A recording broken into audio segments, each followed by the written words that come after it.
Onde está a cultura? A cultura está em todos os cantos do Brasil. E com o Instituto Cultural Vale, vamos valorizar ainda mais nossas manifestações culturais. Ao todo, são mais de 200 projetos criados, apoiados ou patrocinados em mais de 160 municípios. Onde tem cultura, a Vale está. Apoiando e valorizando nossa cultura, crescemos e evoluímos juntos.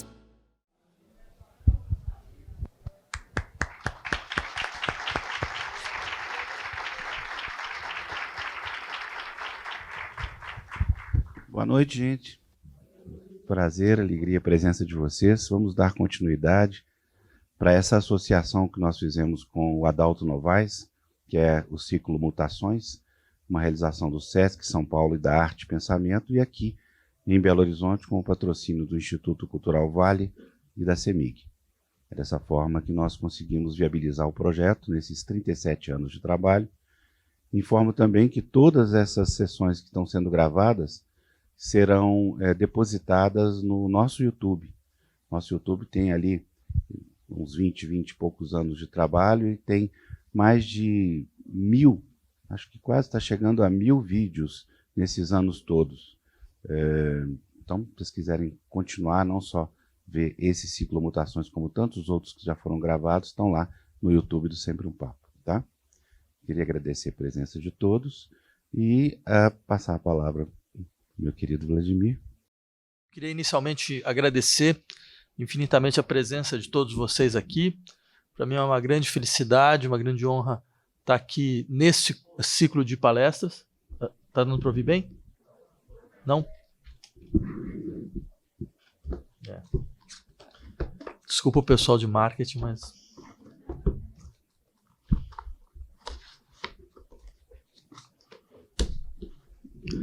Vamos ver. E agora? Melhorou? Ótimo, tá bom. Então, como eu havia dito, eu queria primeiro agradecer infinitamente a presença de todos vocês aqui. Para mim é uma grande felicidade, grande honra estar de novo aqui, não só em Belo Horizonte, mas também dentro desse ciclo Mutações. Eu queria primeiro saudar a iniciativa do Adalto Novaes, que é uma iniciativa heróica num país como o Brasil. Ele consegue sustentar esse ciclo há pelo menos quase 30 anos, né? De uma maneira independente, né? Trazendo sempre reflexões de uma grande pertinência, né? Há anos ele tem trabalhado essa questão, digamos, das mudanças estruturais das nossas sociedades sobre vários aspectos, né? Queria também agradecer de maneira muito aberta e a generosidade do Afonso Borges, né, que também está agora dentro desse projeto, com quem já tive a oportunidade de participar em algumas circunstâncias também, que tem esse trabalho enorme de sustentar um espaço de discussão, de debate, de apresentação da produção literária brasileira em condições que foram as piores, as condições mais adversas que nós conhecemos na nossa história recente, né? Bem, eu gostaria de, nesse nosso encontro de hoje, falar com vocês a respeito de um tópico que me parece muito importante e, na verdade, esse é um trabalho em curso, que há tempos eu tenho tentado desenvolver, e acho que vocês vão entender por que esse título um pouco provocativo, Uma Outra Destruição da Natureza é Possível. Só que eu queria começar falando de uma lei que me parece bastante significativa como uma maneira de introduzir esse debate.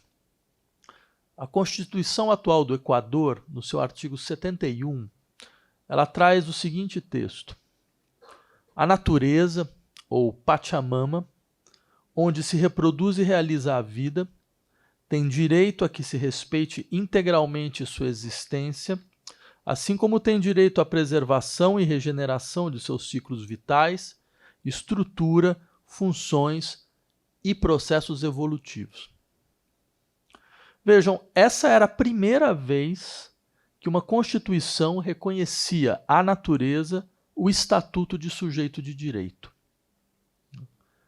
Fruto de uma sequência constante e irredutível de lutas populares indígenas que atravessaram a história recente do país e continuam atravessando, esse dispositivo constitucional ele apontava para algo muito maior do que a consolidação de uma inovação jurídica visando fornecer mais instrumentos de ação para aqueles que procuram formas de regular o extrativismo capitalista. Na verdade, essa inovação jurídica era, à sua maneira, a expressão da consciência política de que a noção moderna de natureza era fruto de dicotomias, cujas raízes se encontram em uma metafísica em ato, que seria necessário destruir. A brutalidade do extrativismo, com sua junção entre progresso e destruição, ela seria impossível sem a aceitação social dessas dicotomias com a sua existência jurídico-normativa. Então vejam só, esse é o ponto do qual eu gostaria de partir. Porque integrar a natureza ao horizonte do que nós reconhecemos como sujeito nada tinha de um arcaísmo animista ou de um misticismo messiânico. Na verdade, era uma estratégia política de uma extrema astúcia. Porque a gente estava diante da consciência de que uma mudança fundamental ela poderia ocorrer a partir do momento em que a natureza não fosse mais socialmente experimentada como um sistema de coisas submetidas ao uso, que ela não fosse mais compreendida como objeto, mas sim como sujeito. Porque a inovação jurídica proposta, ela tendia a produzir um colapso no interior da maneira com que nós definimos o que pode ser usado e o que não pode ser usado, né? O que é dotado de agência e o que não é dotado de agência, o que é coisa e o que é pessoa, o que pode ser propriedade e o que não pode ser propriedade. A agência juridicamente reconhecida, ela deve necessariamente ter a forma da vontade? Porque se for assim, o que dizer, por exemplo, de ciclos vitais que produzem agência porque eles desdobram processos, como diz a própria lei constitucional, desdobram estruturas e funções marcadas não por um necessitarismo cego, mas pela abertura ao acaso e à contingência, como todo fenômeno natural, né? Mesmo que não exatamente sob a forma da vontade. É uma agência que não é dada sob a forma da vontade. Nós não deveríamos dar a esse tipo de agência também a dignidade, a esses agentes, também a dignidade de sujeitos? Vejam, antes de discutir diretamente questões dessa natureza, eu queria fazer uma pequena consideração e lembrar, uma consideração meio de ordem geral, para lembrar alguma coisa, a meu ver, importante, sobre o que nós fazemos ou o que nós deveríamos fazer no nosso trabalho universitário, porque, afinal de contas, esse espaço é um espaço, digamos, de interlocução, de diálogo, principalmente entre os setores da universidade e a opinião pública, né? Foi assim que esse ciclo de palestras foi concebido. E eu queria aproveitar esse momento, até como uma forma de prestar contas, né? E dizer que eu não creio que é uma simples dramatização para animar simpósios em final de noite, na segunda-feira, né? Afirmar que a configuração daquilo que a gente entende por pensamento crítico passa atualmente por uma crise profunda e potencialmente reestruturadora. Porque o comprometimento efetivo da teoria com transformações estruturais da sociedade capitalista, com a escuta da extensão real do sofrimento imanente às formas de dominação social a nós estamos sujeitos, né? Ela está sendo colocada em dúvida há anos, e por boas razões. Isso a ponto de alguns falarem em um processo inelutável de domesticação do pensamento crítico. Uma domesticação vinda da acomodação da crítica a um horizonte restrito de conflitos sociais que é um horizonte dos conflitos que poderiam ser administrados pela estrutura institucional atualmente vigente, né, em funcionamento nos países ditos do capitalismo central. Como se eles fornecessem um horizonte institucional, o máximo que a gente poderia, de, digamos, legislação e de regulação de conflitos. Um horizonte que eu diria, só como uma pequena nota de rodapé, que mostra cada vez mais a sua irrealidade e o seu vínculo natural com a reinstauração de dinâmicas de acumulação primitiva que o continente europeu, que é disso que se trata, né, só controlou por um momento, graças à força, infelizmente não mais tão presente assim, do sistema de lutas operárias. E eu insisto nesse ponto porque a gente pode muito bem dizer que essa crise da crítica vem, entre outras razões, da dificuldade real do pensamento crítico, digamos, de integrar de maneira bem-sucedida a real extensão das lutas sociais que se desenvolvem em países do que antes a gente chegou a chamar de terceiro mundo, no qual nós nos incluímos. Esses países, eles são centrais dentro dessa reestruturação da potencialidade crítica do pensamento em escala global, porque eles são portadores de um largo histórico de explicitação do vínculo orgânico entre desenvolvimento e catástrofe, entre progresso e devastação. Ou seja, não se trata de olhar para nós como se nós fôssemos a expressão de um ponto mal sucedido de integração ao desenvolvimento social do capitalismo global, certo? Como se, devido a algum tipo de conflito de civilização, de resistência à modernização, de sociedade que teve uma modernização deficitária e coisas dessa natureza. Eu gostaria de insistir que é importante ver em países como o nosso, né, em regiões como a América Latina, né, tanto a antecipação de conflitos e de contradições que são cada vez mais sentidos de forma global, quanto o espaço natural de desenvolvimento de dinâmicas de transformação que podem servir de modelo em uma escala ainda indefinida, porque eles ressoam lutas seculares de recusa à alienação inerente à sociedade capitalista do trabalho. Desde o início do nosso processo de colonização, essas lutas estão presentes, né? O pensamento crítico deve saber se voltar para modelos concretos de luta e de transformação. Esse é seu grande desafio contemporâneo, né?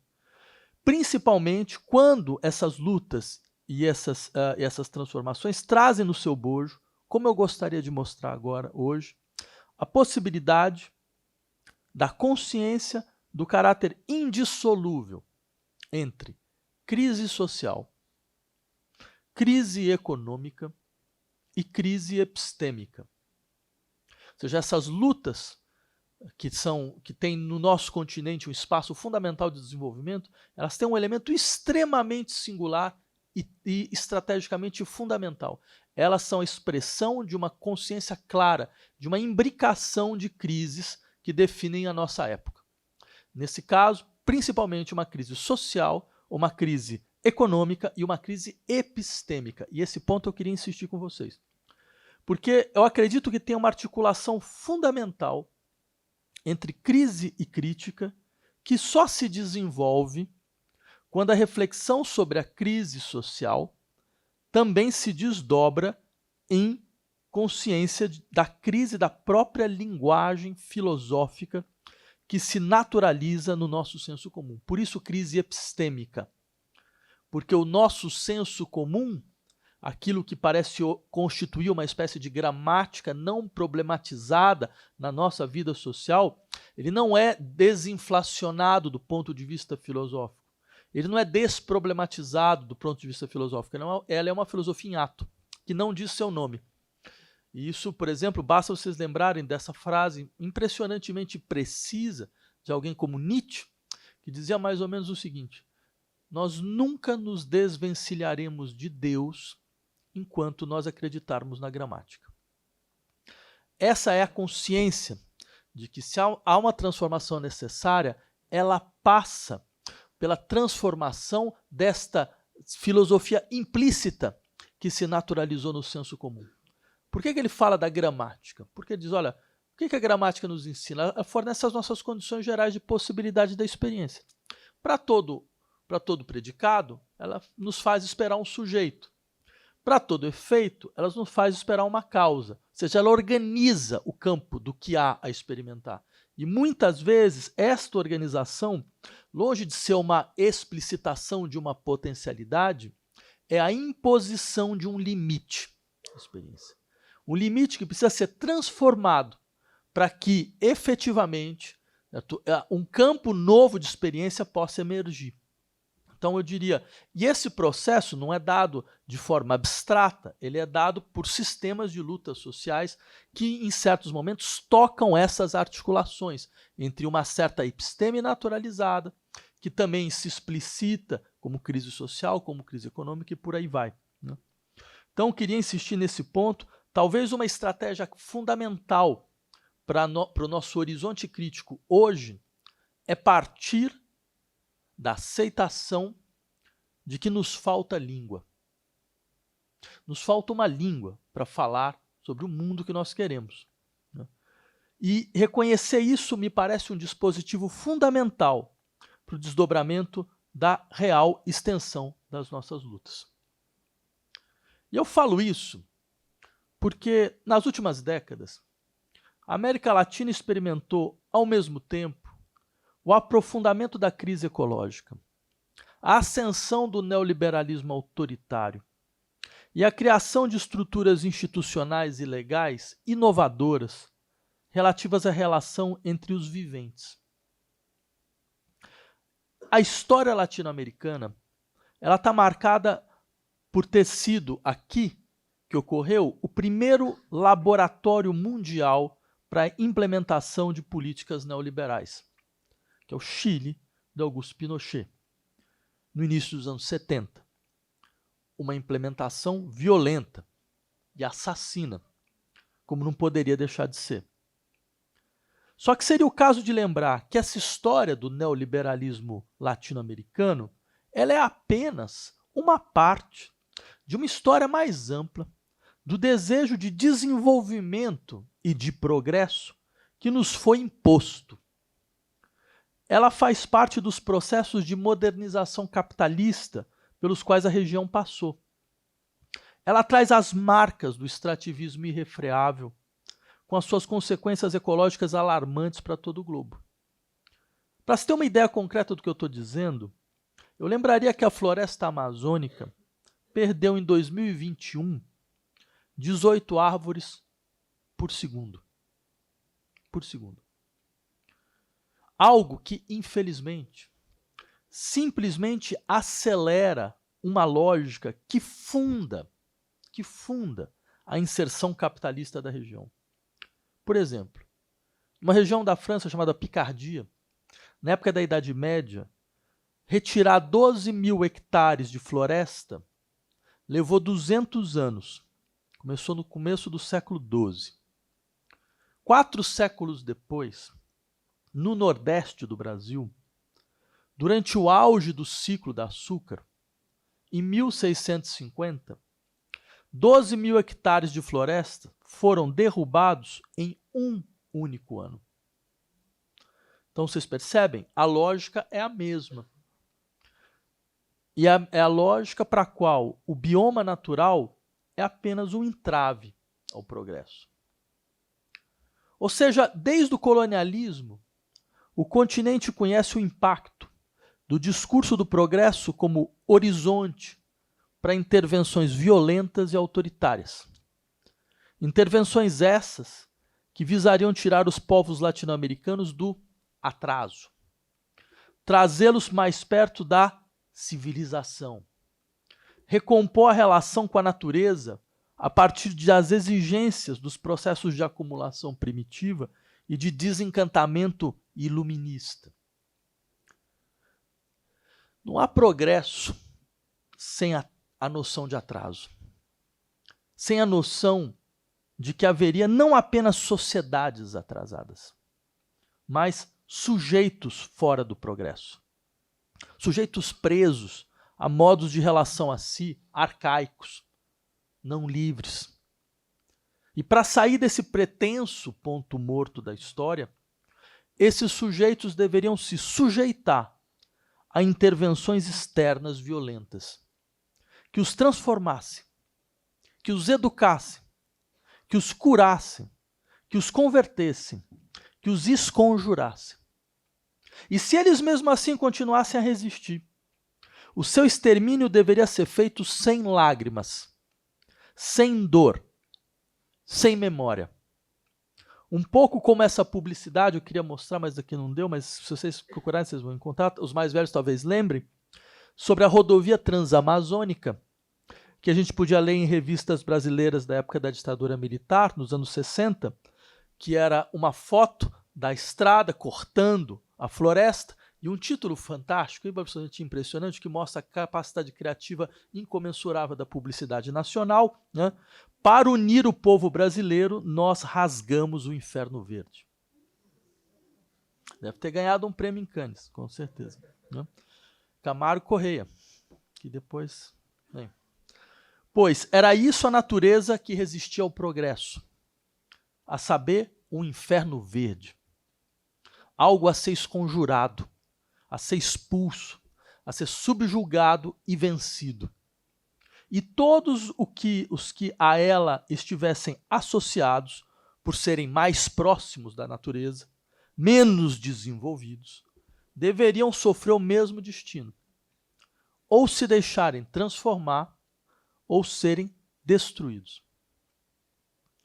Sendo assim, eu diria que não será surpresa alguma perceber que o continente latino-americano ele se volta para a potência de criação de futuro dos seus povos originários no exato momento em que ele coloca em questão décadas de primado do modelo de desenvolvimento neoliberal. Há uma aliança politicamente explosiva aqui. Assim, como a gente viu, novas formas de relação à natureza vão ganhar estatuto constitucional. Da mesma maneira, o questionamento dos processos de modernização colonial e capitalista, pelo qual o continente passou, vai chegar à tentativa de superar o Estado-nação, superar a sua metafísica da unidade, sua falsa totalidade, em direção a formas de Estados plurinacionais, como que a gente viu em implementação na Bolívia e que foi recusado pela Constituição, pelos chilenos, né? Nos quais as estruturas jurídicas próprias aos povos originários são recuperadas, são integradas em um conceito mais amplo de território e de vida comum. Essa ideia ela é fiel à compreensão de que um território pode ser atravessado por múltiplas temporalidades, todas elas portadoras de formas sociais igualmente capazes de dar espaço à experiência da liberdade e da emancipação. Vejam, seguramente não é possível a um território realizar experiências de emancipação social se ele reitera a todo momento o sistema de apagamento e de violência que faz de setores hegemônicos da própria população expressões da melancolia e da perda da autoctonia, um elemento fundamental para a liberdade. Como os gregos diziam, liberdade é um composto de 3 elementos fundamentais: autonomia, autarqueia, autonomia, poder dar para si sua própria lei, num contexto diferente do que é o que a gente entende hoje, autarqueia, não ser servo das suas próprias paixões, e autoctonia, ter um território, né? Reconhecer que eu trago essas populações trazem as marcas de um futuro suspenso, faz do reconhecimento institucional desta multiplicidade de estruturas jurídicas e de formas de vida, né, a condição para formas reais de emancipação. Porque, como eu insisti anteriormente, essas questões e essas estratégias, elas não são apenas expressões de desafios próprios a uma região específica do capitalismo global. elas expressam potencialidades internas a todo o sistema global de produção e que podem trazer novas dinâmicas de lutas e de transformações sociais. O que se passa na periferia do capitalismo pode ser o prenúncio do que vai ocorrer nos países centrais, para o bem e para o mal.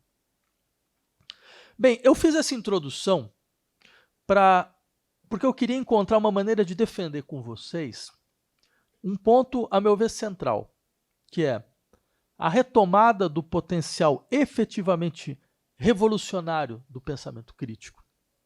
Passa por sua luta em auxiliar o processo de destruição da natureza. Mas fiquem tranquilos, eu não estou aqui a serviço do agronegócio, não estou sendo patrocinado pela Cargill ou nada parecido, né? Na verdade, o que eu quero dizer é outra coisa, né?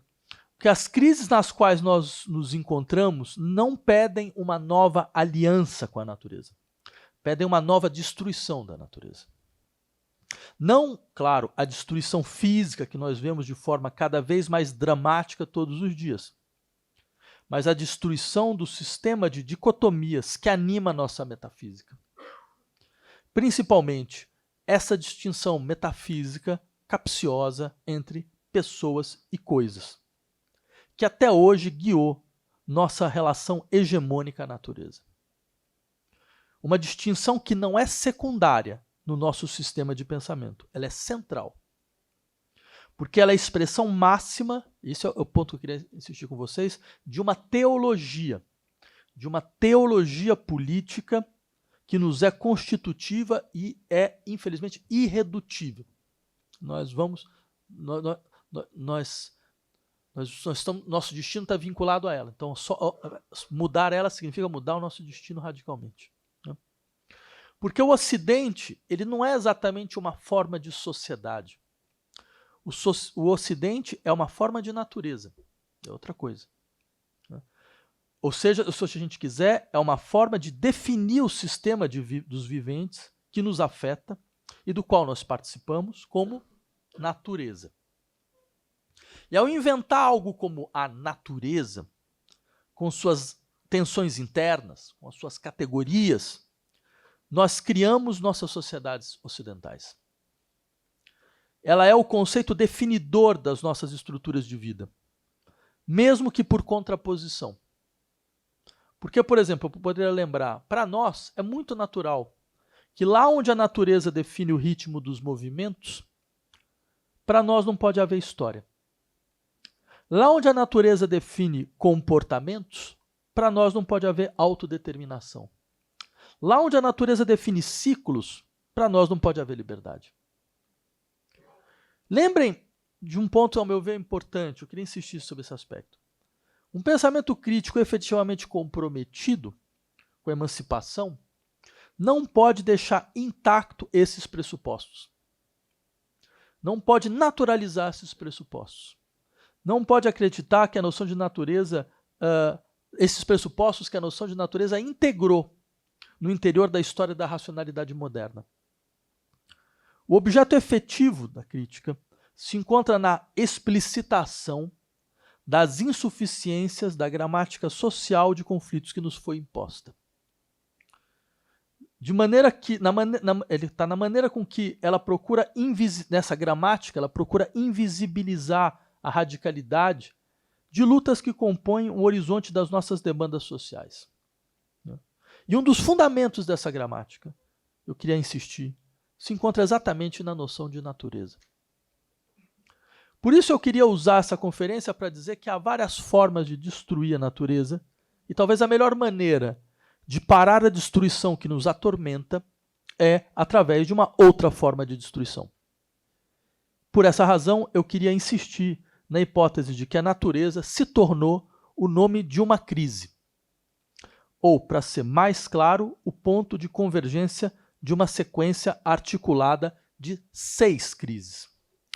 Crise ecológica, crise demográfica, crise socioeconômica, crise política, crise psíquica e crise epistêmica. E eu queria chamar a atenção de vocês para esse ponto. A crise ecológica é só uma dentre as crises produzidas por um certo lugar que a natureza ocupou entre nós, pelo menos até agora. Essas crises, cada uma à sua maneira, indicam o esgotamento de valores e de horizontes normativos que durante séculos pareceram garantir os caminhos para a nossa emancipação e para a nossa liberdade. Para a realização mais profunda da potencialidade de nós sermos nós mesmos. Progresso, desenvolvimento, abundância, riqueza, crescimento. Esses termos são carregados de uma profunda dimensão normativa, porque eles parecem assegurar as condições materiais da emancipação. Essa ideia de condição material é fundamental, ao meu ver. Porque, vejam, primeiro, todos esses termos estão profundamente relacionados ao destino que nós temos até agora na natureza. A compreensão do tipo de relação que a gente deveria ter para com ela. A distância que a gente deveria tomar dela. E nesse sentido, eu só posso concordar com alguém como Pierre Charbonnier, que trouxe um belo livro, né, que lembrava o seguinte. O livro chama Abundância e Liberdade.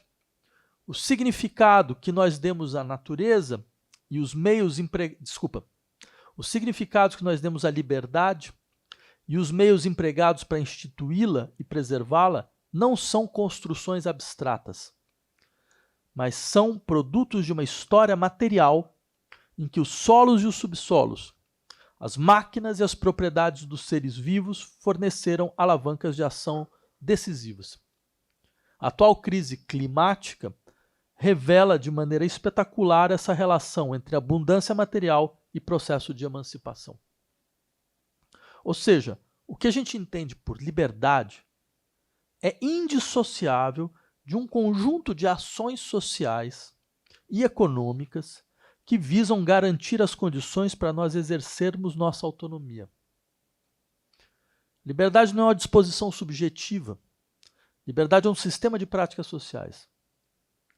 No caso das nossas sociedades, essas práticas sociais, elas estão ligadas à maneira com que nós controlamos a natureza, como nós fazemos dela o espaço de extração de recursos contra o medo da penúria e o medo da escassez.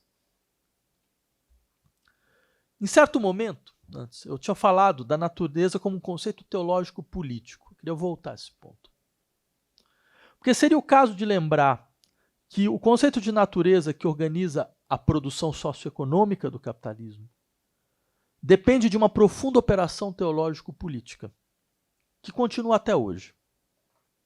A possibilidade da possessão extensiva da terra, a sujeição do sistema de viventes à condição de mercadorias, a crença de que o processo de produção de valor pode se desenvolver através do uso gratuito, extenso e predatório de recursos naturais.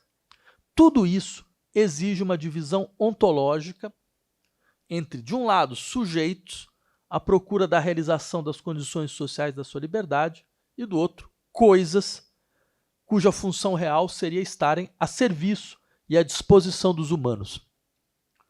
Isso implica uma diferença clara de valor, uma diferença e uma destinação moral diferente, distinta uma da outra. Por isso, uma distinção ontológica, né? Como se estivesse marcado no ser de cada um desses elementos, né? De toda forma, é necessária uma divisão clara entre sujeitos e coisas, né? Mesmo que seria o caso de lembrar que essa divisão ela é feita principalmente para amedrontar sujeitos. Por que amedrontar sujeitos? Porque a condição de sujeito nunca é estável. Vocês perceberam, ela nunca é garantida. Você sempre pode perder a sua condição de sujeito. Ela é a todo momento revogável. A todo momento é possível que sujeitos caiam à condição de coisas. Porque o capitalismo conhece duas formas de espoliação. Uma é o trabalho assalariado, né? É a sujeição do trabalho à ideia de força de trabalho que você vende abstratamente. A redução do trabalho à força de trabalho abstrata a ser comprada. Só que a outra, e que nunca sumiu do capitalismo, e nunca vai sumir, é o trabalho gratuito. Esse trabalho que tem duas formas fundamentais. Uma, o trabalho doméstico. A outra, o trabalho escravo. Que, como a gente sabe, não desapareceu. Basta vocês comprarem um suco de uva vindo do Rio Grande do Sul. Né? Vocês lembrarem. Né? Se eu tivesse mais tempo, eu gostaria de desdobrar certa genealogia em cujas raízes nós vemos a noção de autogoverno, de autolegislação, ou seja, de autonomia. De onde vem essa ideia de liberdade como autonomia e de autonomia como autogoverno, governo de si, dá para si mesmo sua própria lei, né? Certo? Eu insistiria que esta ideia tem uma matriz teológica, mesmo que o conceito seja grego, mas ele muda radicalmente quando o cristianismo aparece, né? E mais do que isso, ele tem um pressuposto. O pressuposto é que servidão, vamos perguntar o que é o contrário de liberdade. Servidão seria o quê? Seria estar submetido a uma causalidade externa. Ser afetado de uma maneira tal a ser a causa da minha ação é algo exterior a mim. Eu não sou causa sui. Eu não sou causa de mim mesmo. E é muito interessante, porque esse sintagma ele foi utilizado primeiro para falar sobre Deus. Né? Então, como se eu e Deus, não eu a pessoa, né? Né? O lugar, né? Pronome pessoal da primeira pessoa, né? E Deus tivesse mais ou menos uma estrutura similar, né? Esse sistema é interessante porque nossa imagem racional exige uma distinção ontológica clara entre a excepcionalidade humana, de um lado, e a afecção produzida em nós pelo resto do sistema dos viventes. Né? Esse sistema não deve nos afetar, no sentido de algo que causa a minha ação, que fornece o impulso para a minha decisão. O governo de si pressupõe uma desafecção, uma desimplicação profunda em relação a uma natureza que é vista inicialmente como um espaço hostil, um espaço no qual eu me perco. Né? Por isso, esse espaço ele deve ser recomposto a partir da nossa própria imagem. Por isso que eu preciso estar em guerra com esse espaço, que é um espaço interno também. A natureza também é um fato interno a mim mesmo, né? Eu tenho que estar... Por isso que essa visão de sujeito é de uma guerra civil contínua. Né? Então, veja, a natureza deve se tornar a extensão da minha imagem. Por isso ela tem que ser subjugada. Né? E isso só pode ocorrer a partir do momento em que a natureza se torna um espaço de exercício do trabalho humano. Como se o destino da natureza fosse se tornar objeto do trabalho humano. E lembrem de como essa ideia ela aparece na aurora do capitalismo, do liberalismo. Eu lembraria para vocês dessa passagem famosa, John Locke, segundo tratado do governo. Embora a terra e todas as criaturas inferiores sejam comuns a todos os homens, ainda assim todo homem tem a propriedade na sua própria pessoa. A esta, ninguém tem direito algum a não ser ele próprio. Pode-se dizer que o trabalho do seu corpo e a obra das suas mãos são propriamente seus. Tudo que ele retira do estado que a natureza providenciou e lá deixou, fica misturado ao seu trabalho, juntando-se a algo que lhe pertence e por isso fazendo dele a sua propriedade. Eu diria que está aí uma das ideias mais fundamentais do que nós entendemos como a nossa relação à liberdade. Nós, sociedades nas quais a nossa sociedade também faz parte, né? E esse é um texto decisivo para a gente entender a noção hegemônica de liberdade que ainda existe entre nós e as suas consequências sociais. Porque vejam só, Locke está dizendo que a liberdade individual é uma questão de propriedade de si, de ser proprietário de si mesmo. Por isso ele diz que todo homem tem a propriedade na sua própria pessoa. Né? Ou seja, a liberdade é ser proprietário da sua própria pessoa. Né? Pensar a relação a si, pensar a noção de autopertencimento como propriedade é algo que só aparece nesse momento. Os gregos falavam de autopertencimento, mas nunca como propriedade. Isso somos nós, modernos. Né? E é algo que vai ter inúmeras consequências. Mas vejam que interessante, poderia desdobrar toda a conferência, mas queria insistir no outro ponto desse nosso trecho. Notem esse segundo ponto, como ele é fundamental. A propriedade ele é um modo de relação do indivíduo a si e ao mundo. Né? Porque propriedade, eu insistiria nisso, é acima de tudo um afeto. É o afeto da segurança das coisas que estão completamente submetidas ao meu domínio. Né? Se eu sou proprietário de algo, então algo não tem vontade própria. Vontade sou eu. Tanto que se alguma coisa acontece na minha propriedade, é como se estivesse acontecendo em mim. Né? Então eu tenho o direito todo de preservação. Né? Então vejam, isso é um dado fundamental, porque é a maneira com que é um afeto que faz as coisas perderem o seu estranhamento. E isso só pode ocorrer a partir do momento em que a natureza for submetida ao trabalho. A afirmação ela é clara na defesa da existência humana ser uma existência ativa.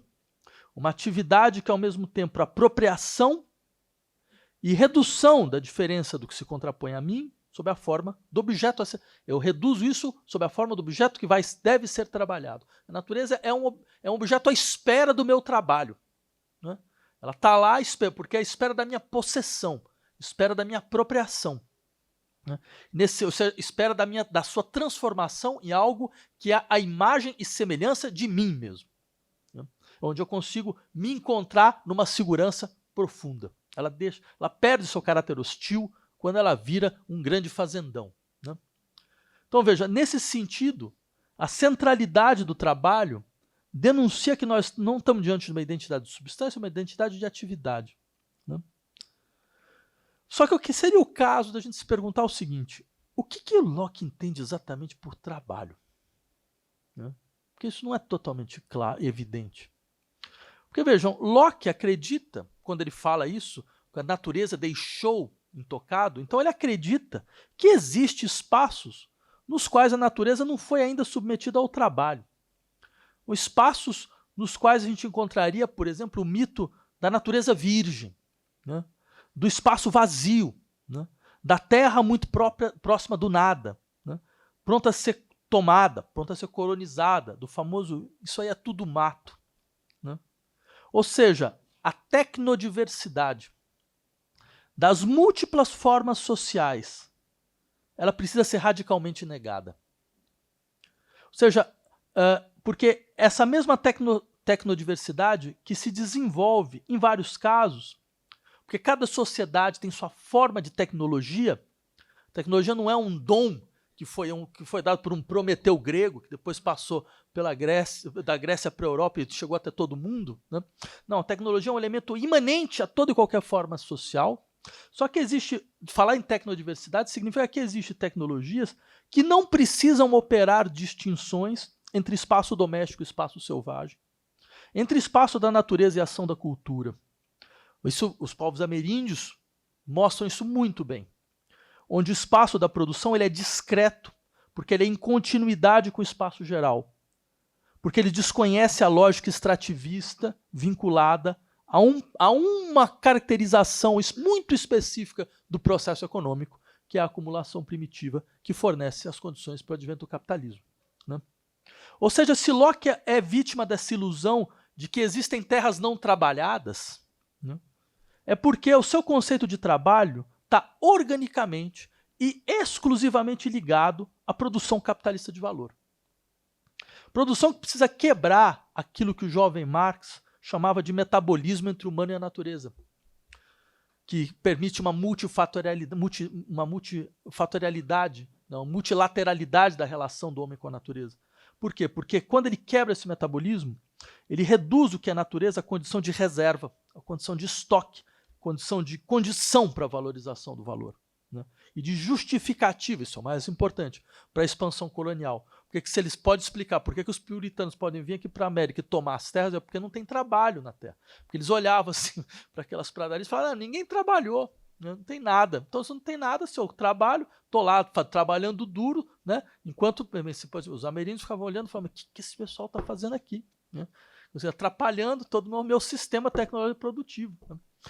Então, se vocês veem que a filosofia nunca é uma coisa anódina, né, no que diz respeito às suas consequências sociais reais. Só que eu queria lembrar que a gente não está mais nesse momento histórico do primeiro liberalismo, com seu cântico em louvor ao trabalho e ao progresso. Né? Na verdade, seria mais interessante lembrar como no início dos anos 70 do século passado, começaram a aparecer relatórios que mostravam o colapso desse progresso. E um deles, talvez o mais conhecido, chamava-se exatamente os limites do crescimento. Que é um conjunto, foi feito pelo Clube de Roma, né, no começo dos anos 70. E esse relatório, o primeiro relatório que alertava que a concepção de progresso que organiza o desenvolvimento das nossas sociedades ia terminar em catástrofe. Ou, se quiser ser mais preciso, ia terminar em algo que a gente pode chamar de catástrofe do crescimento exponencial em um mundo de recursos finitos.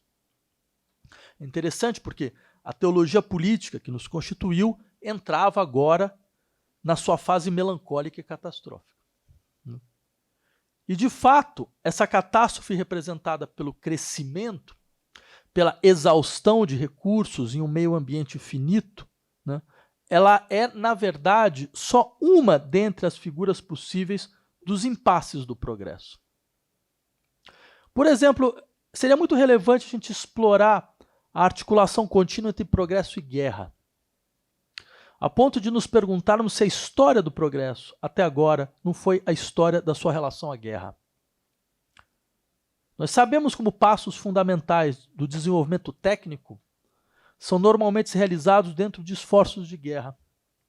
A guerra é um campo de aperfeiçoamento técnico. Essa é uma das mais dramáticas certezas da nossa experiência histórica, a saber, a de que as guerras não podem ser vistas simplesmente como momentos de destruição. Elas são operadores de progresso, ao menos se nós pensarmos no que progresso significou até agora, né?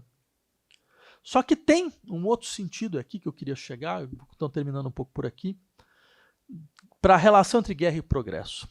Menos visível, menos performático, que está na simples ideia de crescimento exponencial. Isso é uma guerra declarada, a ideia de crescimento exponencial. O crescimento exponencial, olha, veja que interessante, eu pegar esse relatório que eu falei para vocês, o limite do crescimento, num dado momento eles dizem o seguinte: o crescimento exponencial é um processo comum aos sistemas biológicos, financeiros e em vários outros no mundo. Eu gosto muito dessa associação de sistema biológico e financeiro, né? Como se o sistema financeiro fosse natural. O processo de crescimento é natural, né? Graças a Deus que o Roberto Campos Júnior, lá, neto, não leu nada disso, né? Porque senão a gente ia ter que aguentar isso também. Bem, esse era o tipo de frase que se lia nos anos 70. E ela está no relatório que eu citei acima. Só que seria possível, vejam, criticar essa noção de crescimento exponencial, como se fosse um fator biológico, e por isso mesmo natural. Porque seria possível compreender a própria noção de crescimento exponencial como uma aberração social, e não como a expressão de um princípio natural. Eu lembraria a vocês que crescimento exponencial é uma realidade totalmente dependente de um certo tipo muito específico de sociedade, submetido ao processo de geração de excedente. Por exemplo, Etienne Ballaz, que era um sociólogo, um sinólogo muito astuto, escreveu um livro nos anos 60 e 70 sobre a China, né, chamado A Burocracia Celeste. E ele lembrava, mais ou menos nessa época, então, que a China tinha todas as condições tecnológicas e científicas para inventar o capitalismo já no século XIII. E aí aquele pergunta, mas por que eles não inventaram? Diz, eles não inventaram porque, entre outras coisas, o Estado fechava as minas quando as reservas de metal eram suficientes. Ou seja, eles não tinham a noção de crescimento exponencial, como extração contínua de mais valor. Esse crescimento exponencial, quando ele aparecer, e ele vai aparecer num momento histórico muito específico, ele vai ser indissociável do desenvolvimento de mercados mundiais cada vez maiores, da sujeição colonial, da exploração das condições de trabalho, do uso do trabalho não pago, com toda a violência que isso implica. Isso nos explica porque essas eras vistas como momentos históricos de aperfeiçoamento técnico, de perfectibilidade humana, foram compreendidas por outros seres humanos como momentos de catástrofe, de espoliação e de destruição. O que para uns era visto como crescimento exponencial, para outros significava destruição coletiva. Significava uma guerra contra eles, contra os seus saberes, contra os seus modos de produção. Quando o economista brasileiro Celso Furtado, maiores intelectuais que esse país já teve, leu Os Limites do Crescimento, ele não pôde deixar de salientar ainda um outro ponto importante para o nosso debate, a saber, que o relatório, involuntariamente, mostrava que o padrão de desenvolvimento e de consumo dos países centrais do capitalismo nunca poderia ser generalizado para todo mundo. O que mostrava algo fantástico. Mostrava que o progresso, além de estar até então organicamente articulado à guerra, era, no fundo, um mito. Nunca houve e nunca poderia haver progresso para todos. Cito o Celso Furtado. Limites do Crescimento fornece uma clara demonstração de que o estilo de vida criado pelo capitalismo industrial sempre vai ser o privilégio de uma minoria. O custo desse estilo de vida, em termos de degradação do mundo físico, é tão alto que qualquer tentativa de generalizá-lo levaria necessariamente a civilização inteira ao colapso, colocando em risco a sobrevivência da espécie humana. Nós temos, então, a evidência clara de que desenvolvimento econômico, ou seja, a ideia de que pessoas pobres podem um dia desfrutar do estilo de vida das atuais pessoas ricas, é simplesmente inalcançável. Nós sabemos de maneira incontroversa que as economias periféricas nunca serão desenvolvidas, no sentido de serem similares às economias que constituem o centro do sistema capitalista. Ou seja, o progresso que a gente conheceu não apenas dependeu da violência da exploração e da conquista. Ele se mostrou um mito inalcançável, para além de limites geográficos muito estreitos. Por isso, a maneira mais consequente de se livrar desse mito começa por negar esse progresso. Não mais procurar fechar os olhos para sua matriz violenta, recuperar aquilo que ele destruiu. Só que ainda há um ponto a ser abordado, e aí eu queria terminar por aqui, se a gente quiser efetivamente fazer um gesto mais interessante, que é aquilo que a gente pode chamar de uma autocrítica do progresso. Se o primeiro ponto consiste em expor toda a extensão da relação entre progresso e violência, o segundo consiste em uma consideração, eu diria, de ordem psíquica. E aqui, a teologia política da natureza mostra a sua verdadeira matriz libidinal. Se a noção de progresso esteve até hoje tão vinculada à ideia de dominar a natureza, de desencantar a natureza pelo cálculo, pela medida e pela quantificação, de poder organizar previsões que nos imunizariam contra a escassez, de controlar o involuntário e o incontingente, é porque o desejo de progresso sempre esteve fundado no medo. No medo de nós estarmos diante de forças que nós não controlamos, que colocam em risco a nossa autopreservação. Ou seja, o progresso, até agora, foi fruto do medo. Por isso ele pode e deve ser tão violento. E nessas reversões irônicas da história, o que foi feito em nome da autopreservação, vejam só vocês, agora coloca em risco quem? A própria autopreservação. Ou seja, ao tentar compulsivamente garantir a nossa autopreservação, nós criamos um processo de autodestruição. Livrar-nos desse medo seria uma condição necessária para o progresso, enfim, começar. Da gente realizar esse belo dito premonitório de Theodor Adorno, e no fundo toda essa conferência foi só para poder glosar essa ideia, né? O Adorno conseguiu colocar em uma frase tudo que eu precisei de 10 páginas, né? O progresso só começa lá onde ele termina. Porque isso significaria, ou seja, ele só começa lá onde ele consegue entender como até agora ele não começou. Por isso, porque isso significaria não mais justificar a violência contra tudo o que para nós aparece como insubmisso, como involuntário e como contingente. A crise ecológica, crise na relação entre a sociedade e a natureza, sempre vai ser acompanhada de algo que nós poderíamos chamar de crise psíquica. Sua superação não exige apenas uma negação do desenvolvimento econômico, mas uma negação do tipo de sujeito que nós nos tornamos. Não há pacto ecológico possível sem algo como um outro pacto psíquico. A violência que fazemos contra a natureza nunca foi dissociável da violência que fazemos contra o que não é a imagem da maturação em nós, contra aquilo que aparece como natureza em nós.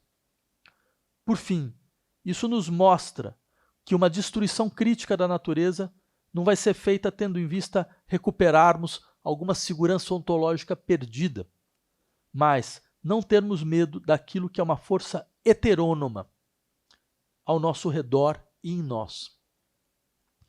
Tudo isso é questão de autocrítica, porque no interior da ideia de progresso sempre houve um certo desejo de insubmissão ao presente.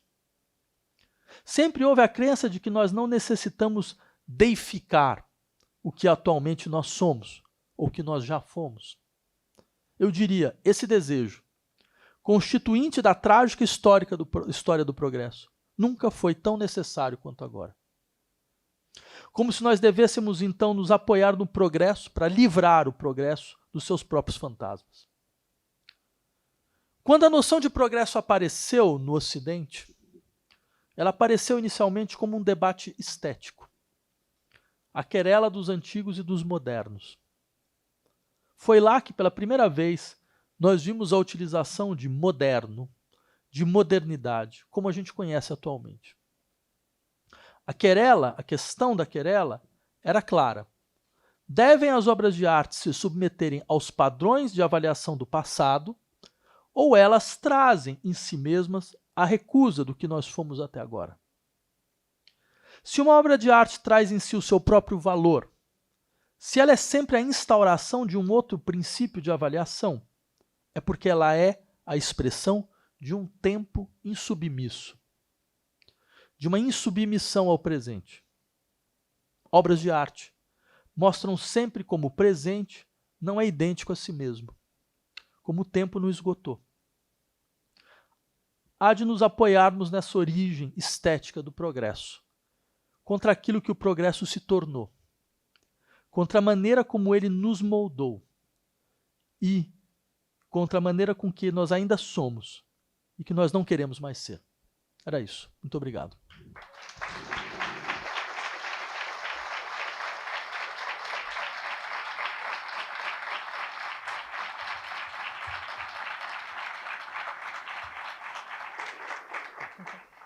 Gente, tem um tempinho ainda para 2 perguntas, pelo menos. Alguém quer fazer alguma pergunta? Boa noite, professor Vladimir. Você falou acho que de algumas crises e me interessei pela crise episteme, né? E você disse que precisamos de uma linguagem, né, para contrapor essa relação capitalista, né, do sujeito-objeto, né, você bem descreveu. E, quer dizer, precisamos de um discurso, né, para a gente se haver com isso. Bom, então eu queria primeiramente que você falasse mais sobre essa linguagem, o que você está pensando realmente, como seria que sentido essa linguagem, e, se você me permite, se poderia pensar essa linguagem fazendo uma citação aí da psicanálise, se estaria num campo de não sentido. Quer dizer, por quê? Quer dizer, o sentido seria sentido do capitalismo, do progressista, que você descreveu com relação à exploração da natureza. Então, teria que ser um não sentido, fora desse sentido, e se essa linguagem estaria perto, ou passando o que a gente podia chamar de um real lacaniano, você permite. Não, obrigado pela pergunta. Eu diria o seguinte, de fato me parece uma articulação muito importante entender que nós vivemos numa era de crises conexas, né? essas crises conexas, eu já havia descrito, bem, crise ecológica, crise demográfica, social, política, elas têm, entre outras coisas, elas são resultados do fato de que nós tentamos implementar um processo que é um processo de uma espécie de reconstrução metafísica do mundo. Né? E essa reconstrução metafísica, é importante eu insistir nisso, metafísica não é uma coisa abstrata, não é uma abstração. Não é abstrato, até porque não existe isso, pensamento abstrato. Ninguém pensa assim. O pensamento é a expressão imediata das condições materiais nas quais ele se encontra. Né? Ou das latências das quais essa situação não sabe como lidar. Né? Então, eu lembraria isso para insistir que as verdadeiras transformações elas estão presentes nessas lutas que colocam em questão modelos de funcionamento econômico, modelos de organização política e modelos de estruturação do pensamento, ao mesmo tempo. Né? Por isso que eu trouxe uma dessas características das lutas dos povos originários na América Latina, por mostrar como elas colocam isso muito claramente. Por isso elas trazem um modelo muito impressionante do que significam lutas efetivas de transformação. Eu trouxe essa questão para mostrar, veja, por exemplo, o que significa transformar a natureza em sujeito de direito. Significa colocar em questão séculos de distinção entre pessoas e coisas. Não porque esse pessoal é atrasado, é animista, no sentido que nós normalmente damos para o termo, então eles não sabem fazer distinções elementares entre aquilo que é provido de alguma coisa como ânima e aquilo que não seria provido, ou que tem um princípio que não é o mesmo princípio dos objetos técnicos ou das nossas produções humanas. Né? Eu diria não, porque eles estão colocando em questão um elemento cujas consequências econômicas e sociais são catastróficas hoje. Se nós chegamos nesse ponto de extrativismo, se nós chegamos nesse ponto de destruição da natureza ao submetê-la à condição de recurso, de mercadoria, é porque a nossa forma de pensamento nos permitiu fazer isso. As nossas dicotomias permitiram isso, a nossa linguagem, porque a linguagem não é simplesmente uma descrição neutra do mundo, ela é uma descrição valorativa do mundo, é um estabelecimento de determinações de valores e de sentidos ao mundo. Então, quer dizer, a nossa linguagem ela está profundamente imbrincada neste projeto. Então, uma condição fundamental do pensamento crítico, me parece, é assumir. Nos falta linguagem. Nesse momento nos falta. Porque essa assunção ela não é um simples impasse, no sentido curto do termo. Ela não é uma aporia. Ela é uma condição, ela é uma estratégia de pensamento, é uma estratégia de ação, que passa pelo reconhecimento de que há uma impossibilidade no interior do nosso campo de experiências, por ver nessa impossibilidade a possibilidade de uma outra situação.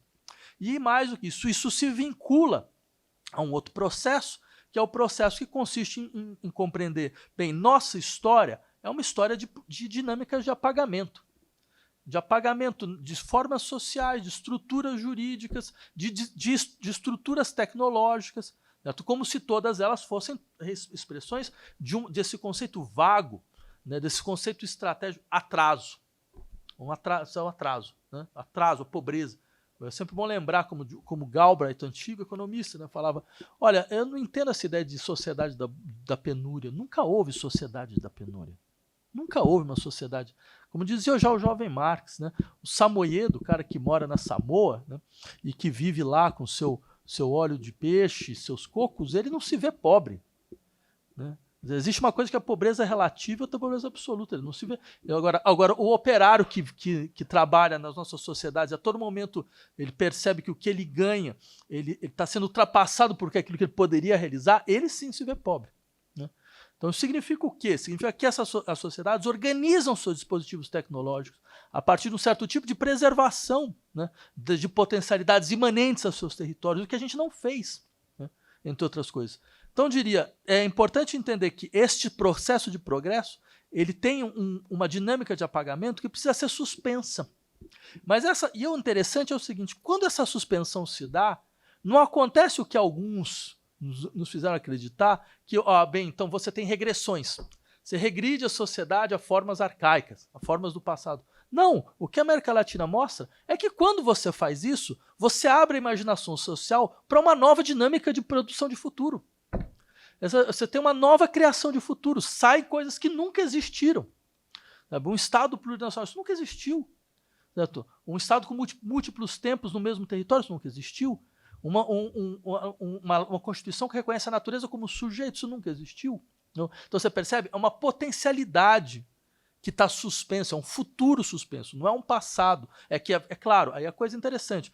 O passado, é importante que o passado seja recuperado, porque você jogou setores fundamentais da população na melancolia social. Porque é assim que o colonialismo funciona. Né? É assim que o poder funciona no seu sentido mais claro. Né? Que você retira, é melancólico no sentido psicanalítico do termo, você vincula populações a um objeto perdido, em que nunca pode ser elaborado, e que todos os dias você vai reiterar esta perda, que no fundo é a perda da autoctonia, né?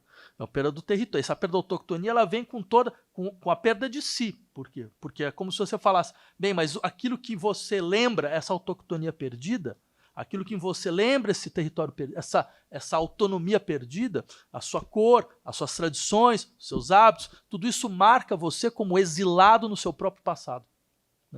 Então é claro, qual que é a questão fundamental dessas lutas? É falar, para que a imaginação comece a funcionar, a melancolia tem que ser suspensa. E ela só pode ser suspensa através dessa espécie de abreação. Você volta no tempo, mas você volta você volta para liberar o passado do seu próprio exílio. É que é uma outra coisa. Né? Então acho sim, haveria uma certa estratégia que todo psicanalista deve conhecer muito bem do que significa, afinal de contas, a potência de produção de futuro de um passado bloqueado. Né?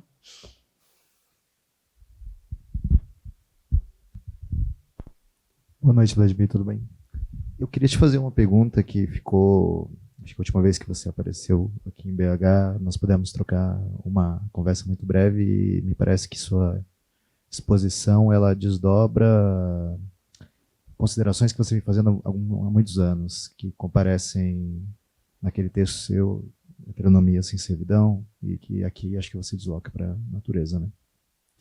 Pensando nessa questão da teologia política da natureza, eu fiquei me perguntando, talvez num exercício meio anacrônico, para tentar exatamente ver até onde isso se desdobra na matriz romana da coisa, e sobretudo na virtude imperial da auctoritas, né?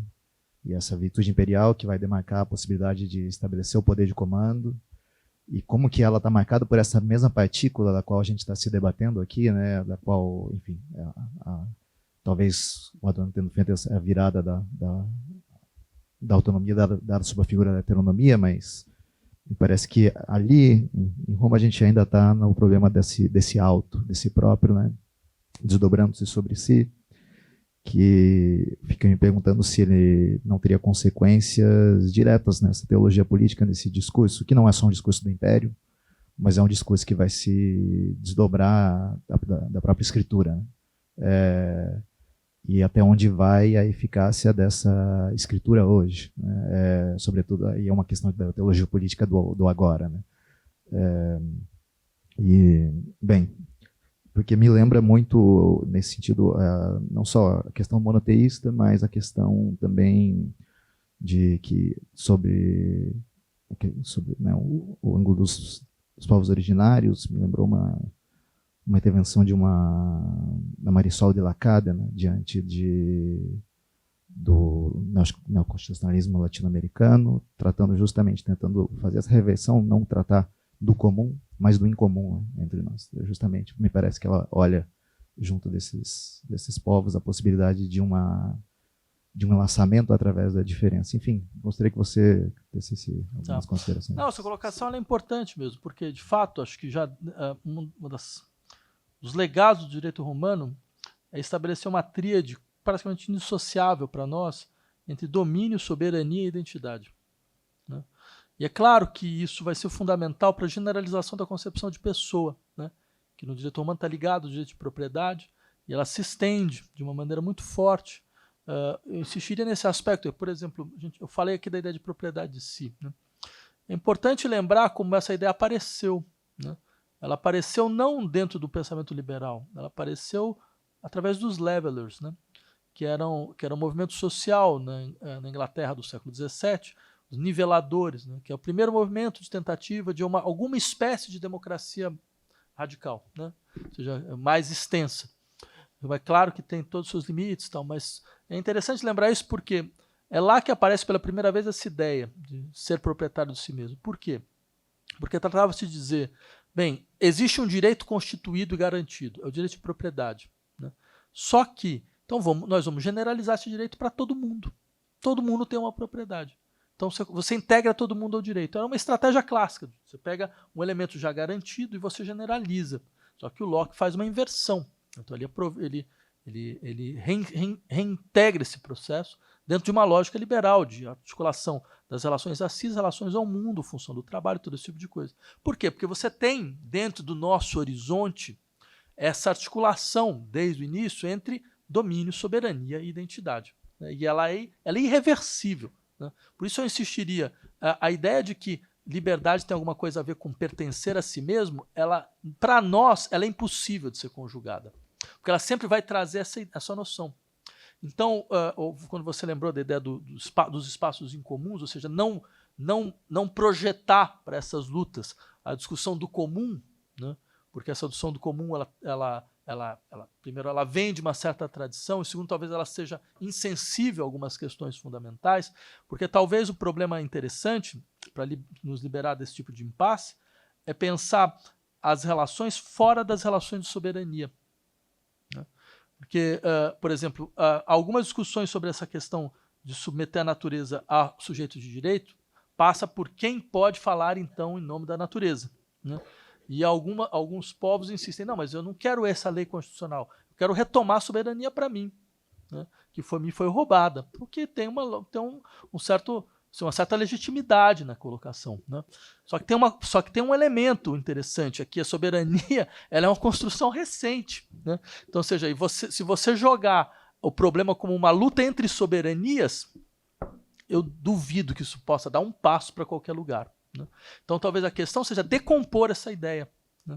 Para que você possa ter uma outra ideia, de uma outra noção do que significa uso em relação a, que a gente ainda... E aí eu insistiria no que significa...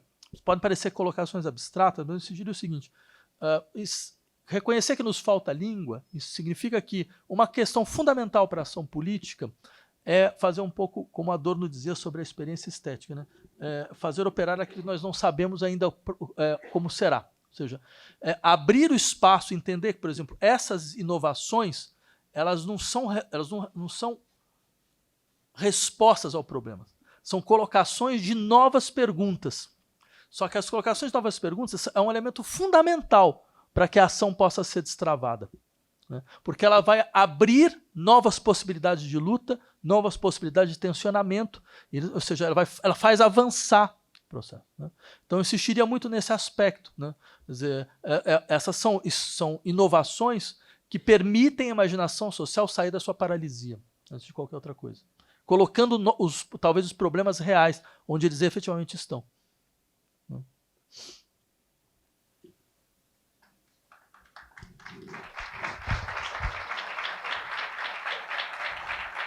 Vladimir, ele vai autografar os livros lá fora, viu? Muito obrigada.